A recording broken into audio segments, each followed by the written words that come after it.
Kalau kita telat membayar listrik, akibatnya jelas. Tapi kalau listrik justru berulang kali padam, pelanggan dapat apa?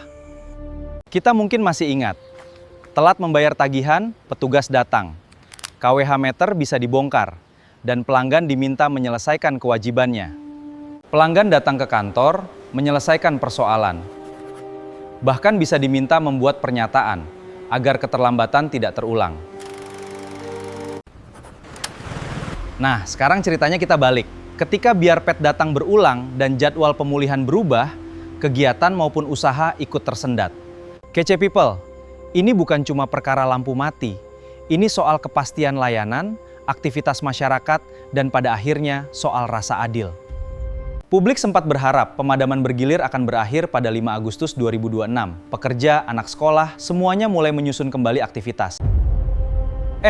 Belum sempat benar-benar lega, gangguan pembangkit kembali terjadi, dan sistem kelistrikan kembali berada dalam kondisi siaga. Disinilah pertanyaannya berubah. Bukan lagi sekadar kapan listrik menyala, tetapi seberapa kuat janji pemulihan itu bisa dipercaya. Dalam pelayanan ketenagalistrikan, pelanggan bukan sekadar penerima layanan. Ada standar mutu, keandalan, dan mekanisme perlindungan yang menjadi bagian penting pelayanan kepada konsumen. Regulasi tingkat mutu juga mengatur kompensasi. Jika batas gangguan terlampaui, besarannya dapat meningkat bertahap dari 50 hingga 500%. Kedengarannya tegas di atas kertas. Masalahnya, kece people, masyarakat tidak hidup di atas kertas. UMKM bisa kehilangan omzet, bahan dingin di toko dapat rusak, aktivitas peternakan pun terganggu. Nilai kerugiannya bisa jauh lebih besar. Nah, dua perkara ini jangan dicampur. Kompensasi mutu pelayanan adalah satu hal. Kerugian ekonomi nyata akibat listrik padam adalah perkara lain. Karena itu PLN perlu membuka data. Berapa pelanggan Kalsel Kalteng yang berhak, berapa nilainya, wilayah mana, dan kapan kompensasi diberikan.